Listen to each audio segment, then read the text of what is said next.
Hi, How are you? I'm well. How are you?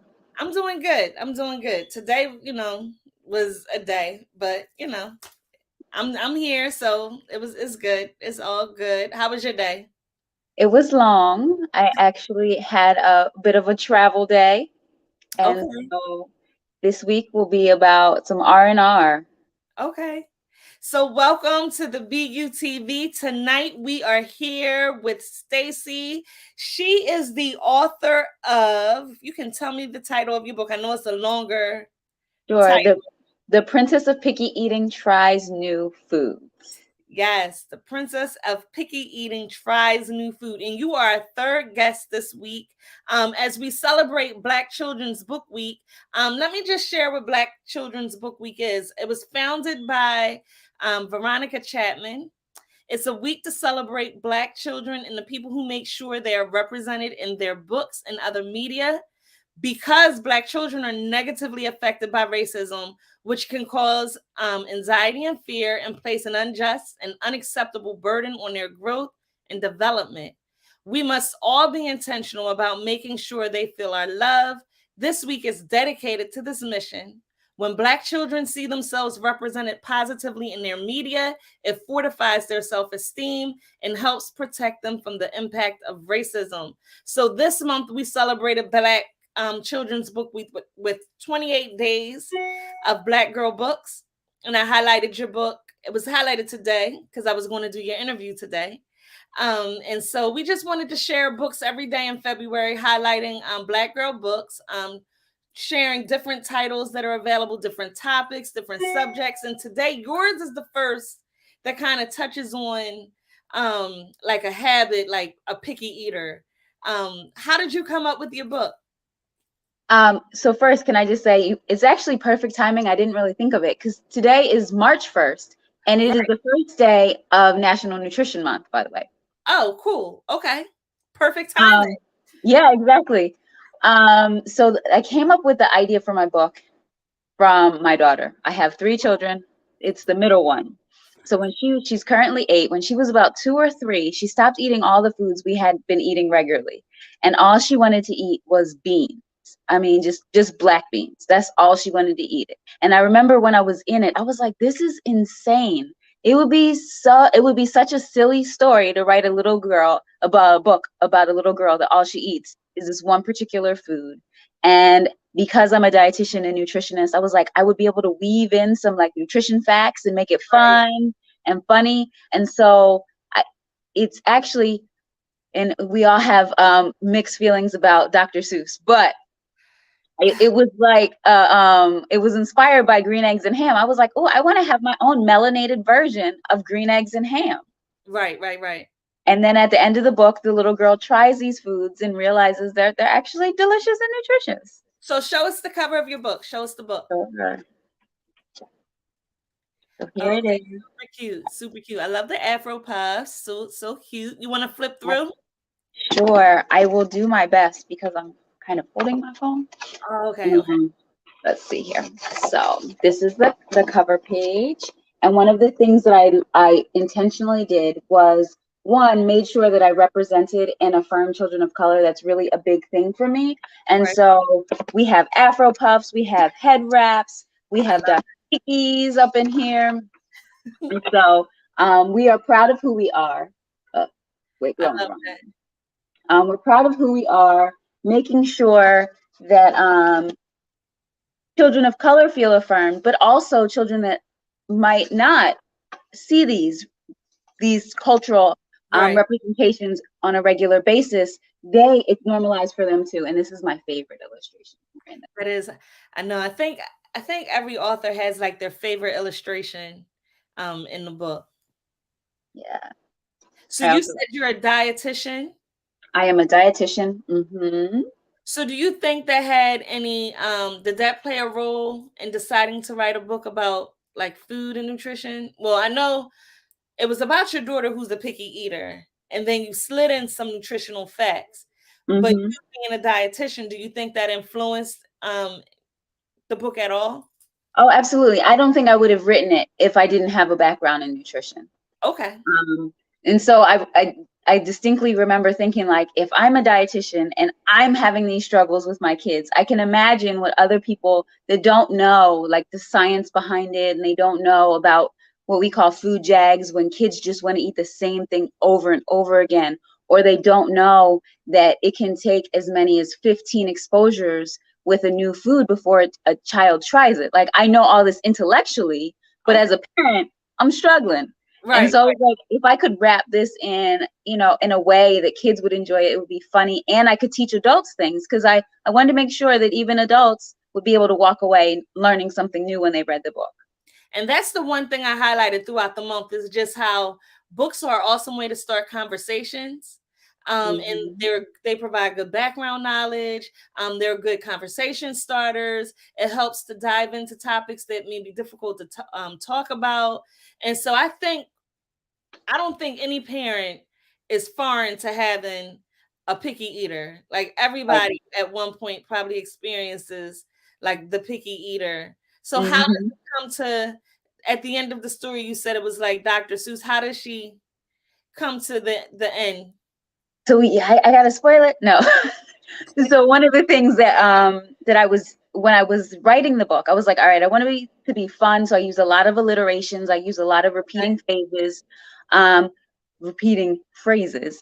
Right. But I was like, how do you realistically get a picky little girl to try something? Like, I didn't want it to be like over the top and kids wouldn't be able to relate. And so I sat and I thought about it for a really long time, and it actually took me a long time to complete the book. And it wasn't until one day I was like, that's it, I have to get something down on the page. And I was just like, I'm not going to bed until I have an end to this story. Right. And I Okay. ended up staying up until the wee hours of the night just to, like, get that first draft done, because it always gets edited, and I knew that would happen. I just needed to for it to feel complete. Mm-hmm.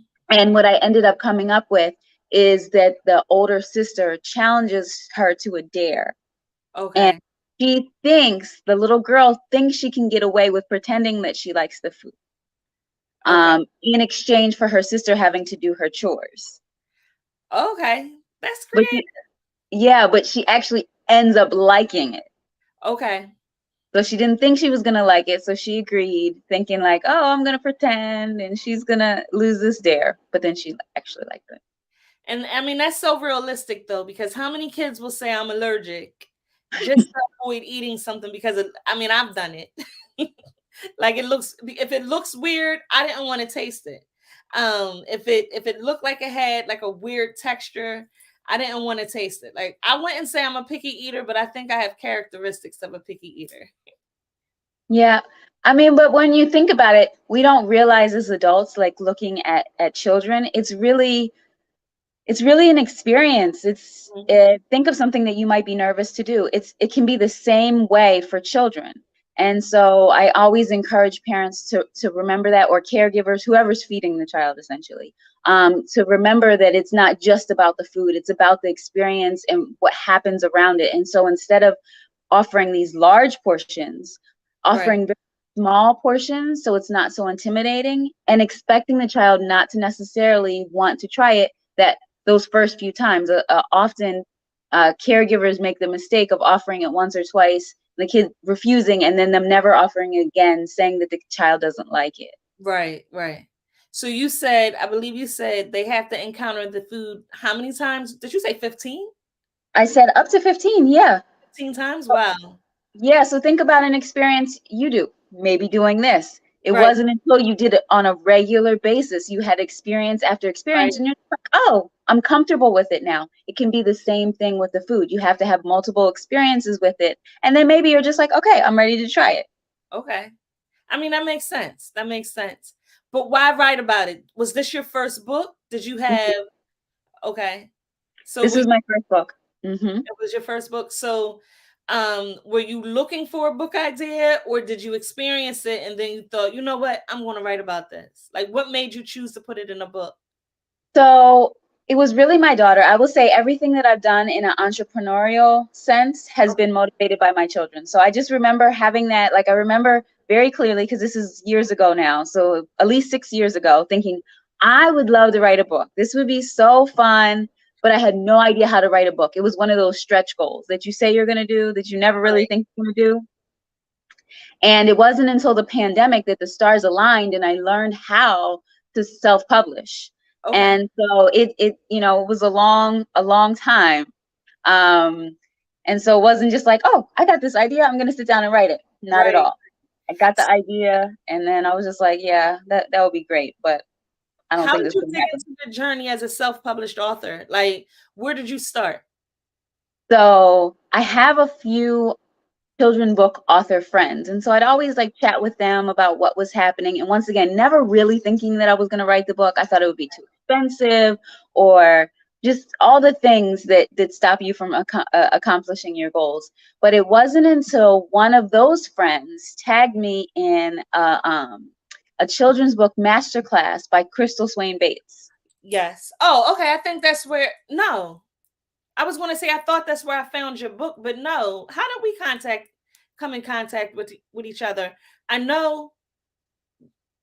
You said the Nile, like we saw each other at the Nile. Yes, but I think when we were at the Nile, I think you said that you saw my book in that group. Oh, okay. So yeah, so I found her free. I got tagged in a Facebook post about her masterclass, and this would have been in 2019. I can't even keep the year straight anymore. I don't know. I did her first journal class, and that was 2020 actually. Well, it was 2019 because it started in December. And then she did another one in like that January, February. You know what? I'm going to tell you because I'm going to look at the copyright of this book. How about that? It really doesn't matter though. The whole point is that I took that masterclass, right? And then so it would have been in 2020. I took the masterclass in the summer of 2020. I was like, wait a minute, I can do this. Yeah. And I had my book ready to go by the fall of 2020. What was the hardest part about publishing, like self-publishing?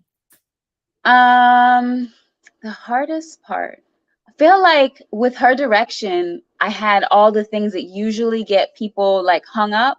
Yeah. The illustrator, I was super pleased with the illustrator, and it was easy to work with her.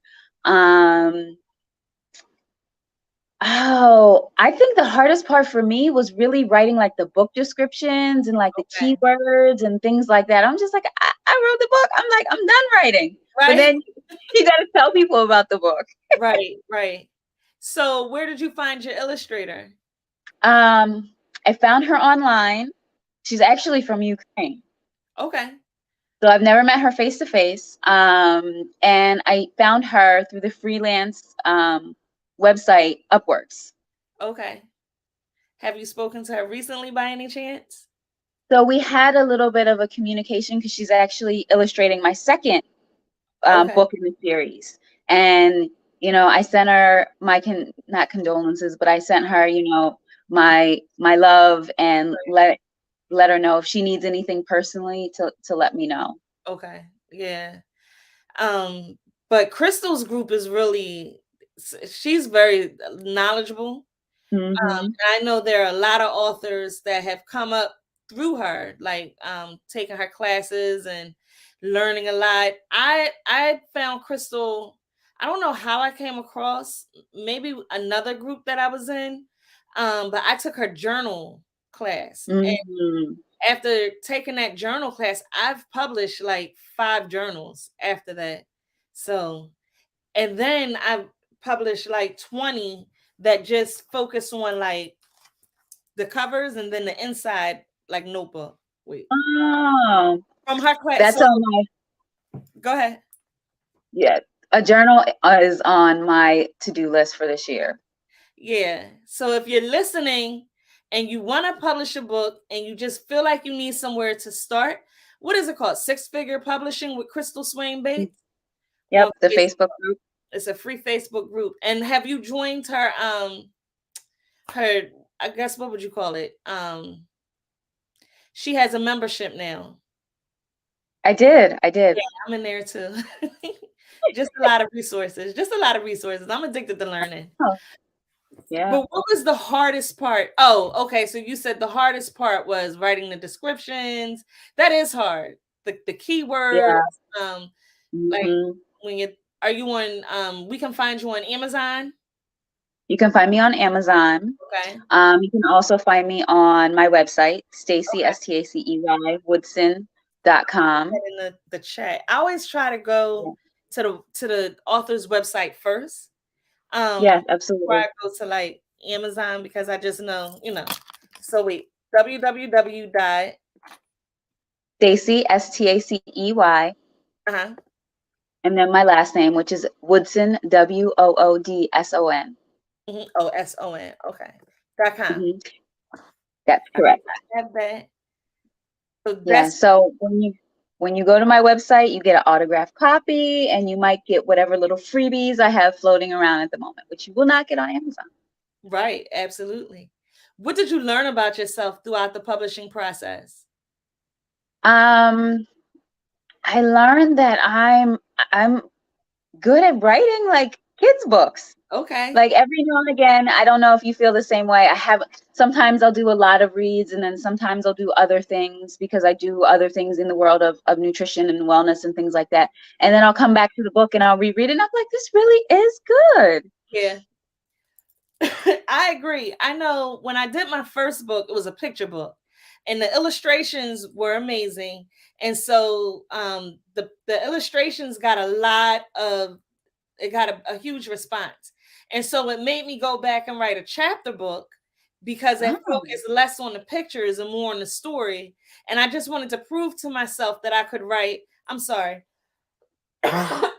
like a good story for children, because I felt like my first book was a great story, but because it's a picture book, sometimes the story, doesn't sit up front like the pictures do. So I said, well, let me write another one. So I published it back to back. 2013 was my first book. 2014 was my second book.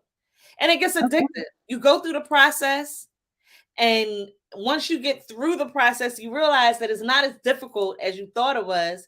So you want to keep doing it because it's fun. Yeah, and you can reach more people because what one book doesn't cater to, another book Right. might. Right.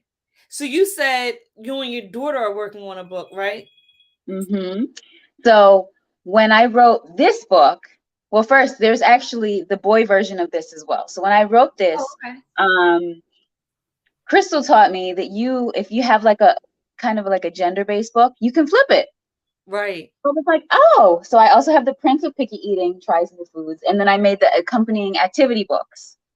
So this is not technically my second book, but it's the second one, like second feature book in the series. And so this one, I'm big on gardening, and I knew going into writing this book that I have 3 kids, and my first book is about 1 kid. I knew I was going to have at least 2 more about my other kids. So this one, my oldest daughter, it's her book, and so she's helping me co-author that, and it's about gardening. It's called Grow, Eat, Repeat: A Love Letter to Black Eyed Peas. And so yes, it's like that one's near and dear to my heart. It pulls on my heart. Wait, so it's about it. Title again? Love, Eat, Repeat. Grow, Eat, Repeat: A Love Letter to Black Eyed Peas. So it's about gardening, but specifically about Black Eyed Peas and why they're so specific, why they're so important culturally, but also specifically to that family. I like that. Do you talk about New Year's by any chance? We do mention the cultural significance of New Year's. We mention how our ancestors braided Black Eyed Peas into their hair and brought them here from Africa. Ooh, you have to share that when it's released. You have to come back and talk about it. That sounds good. So you have 3 children. So 3 children. You said how many? 3. 3. So you, what? 2 girls? I mean, 2. You have 2 girls and a boy. 2 girls and a boy. So when you did the Prince of Picky Eating, was that your son? No, because it's the same exact book. Okay. So he deserves to have his own unique title. So his is coming out. So he's always like, "Mommy, when's my book coming?" I'm like, "Let me get the second one done." Right. And then we've already got the outline. We have the title, but hopefully I'll get that one out by the end of the year. So aside from you and your daughter's book, do you have any other projects on the horizon? So I do. So I would like to get a journal done. I actually want to do a mother-daughter journal, Okay. like a pass back and forth journal. Okay. So I had started working on that last year, and I kind of tabled it. And I've gotten a lot of requests for an ABC book. Okay. So I want to do an ABCs of Nutrition book as well. That's cute. I'm working on an ABC book. I don't want to share the title because the title is what makes the book. But I'm working on an ABC book too. But it doesn't talk about, well, it has one thing about food, but that's it. But it's not like a nutritional book at all. But I'll share offline. It's okay. Yeah, I'm not sure what my title is going to be yet, but there is a twist to mine too. Okay. So where can we find you? If we're looking for you, where can we find you? So obviously you can find me if you reach out to me via my website, staceywoodson.com. As far as like socials, I spend the most time on Instagram, and on Instagram you will get a little bit of it all. So my handle is Mothering While Melanated. So it's all about my journey, professional, mothering, homeschool, growing food, our outdoor adventures, all of it. So that's where you'll find all of that. If you're looking for just the books, you can find me. The title of my publishing company is Melanated Magic Books. So you can find me at Melanated Magic Books on Facebook. Magic. Hold on. Oh, goodness. I'm here. Melanated. MELANATED. Melanated Magic Books.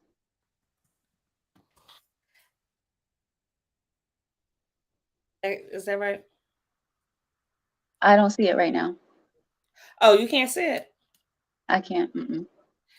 So I think the best piece of advice I got when I was going through my self-publishing journey initially, which was in 2013 is when, well, I started in 2011, but my book wasn't published until 2013. And the best piece of advice that I received was to start my own publishing company. Initially, I was looking at vanity presses and I didn't know any better. And then I had a conversation with a friend who I went to Temple with, and she just gave me all the information. Like she just told me, buy your own ISBNs, don't get them from the vanity press, do your own copyright, do your own publishing company. And she just, that piece of advice was like the small seed that helped me grow as a publisher and as a writer. What made you start a publishing company versus just publishing under your own name?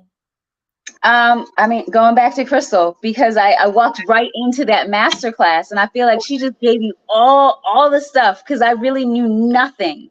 Right. So just taking that masterclass, I was just blown away by all the things like that people don't know, that if you publish under your own name, people will know that you're self-published and not take you seriously. I was like, oh, okay. Well, I'm going to do it right the first time. Right. So yeah, I was so lucky that it was just like the stars were aligned. Yeah. I think she has so much information just herself. And then there are so many people in her group that share so much information. It's a good group to be a part of. And again, that was, what is it? Six figures publishing with Crystal Swain Bates. Yeah. If you put those keywords in though, it'll pop up. Even if that's not exactly it. So wait, before you go, I want to do the lightning round. Okay. Just quick questions to get to know you a little more on a personal side. So I'm just going to ask you a question, and whatever comes to your mind first, that's your answer. Okay. So texting or talking? Text. Me too. Your favorite day of the week? Wednesday. Wednesday. Okay. Hump day. Hump day. Guilty pleasure. Champagne. You said what? Champagne. Champagne. Okay. All right. Nickname your parents or friends call you? Stace. Okay, Stace. Favorite city? It's funny that Philly came up to mine first, but I don't know that that's actually my favorite. But it's home, and I love it. Crazy because I'm like, I want to visit everywhere, but I think I prefer to live in Philadelphia. Like I like traveling, I like going to other places, but I just feel like when it comes to weather and location and everything, I like where Philly is located. Yeah, it's centrally located. Yeah. I do love New York too, but See, I love to visit New York. I like to come home.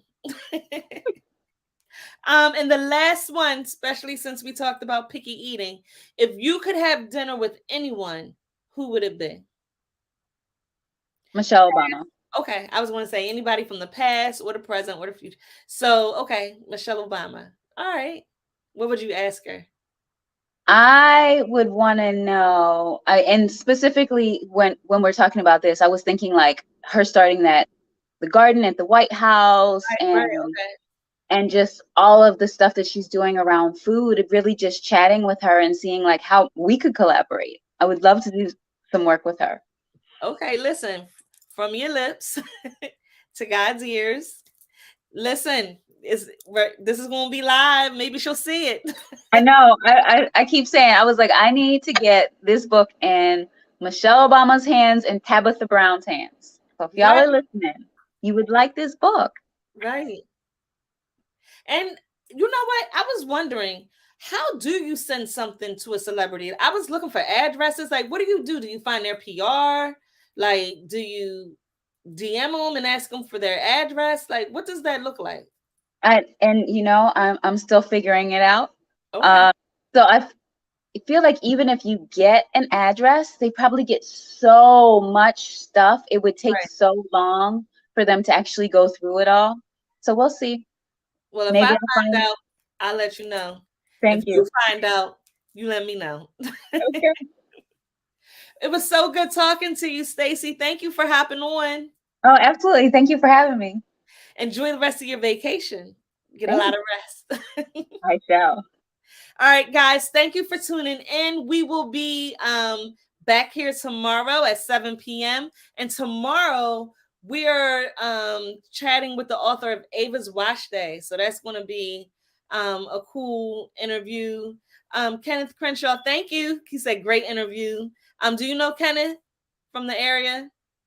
I don't think so. Oh, okay. Okay. Just because you mentioned the Now Swim Club. So, oh, and okay, so it's a lot of people watching. Okay, thank you for all the information. Yes. So, yes, we'll be back here tomorrow. So, if you're around, pop in at 7. We have another author. We're celebrating Black Children's Book Week, and we just want to have as many books as possible showcased and highlighted between our IG page, Facebook, and our BUTV Live.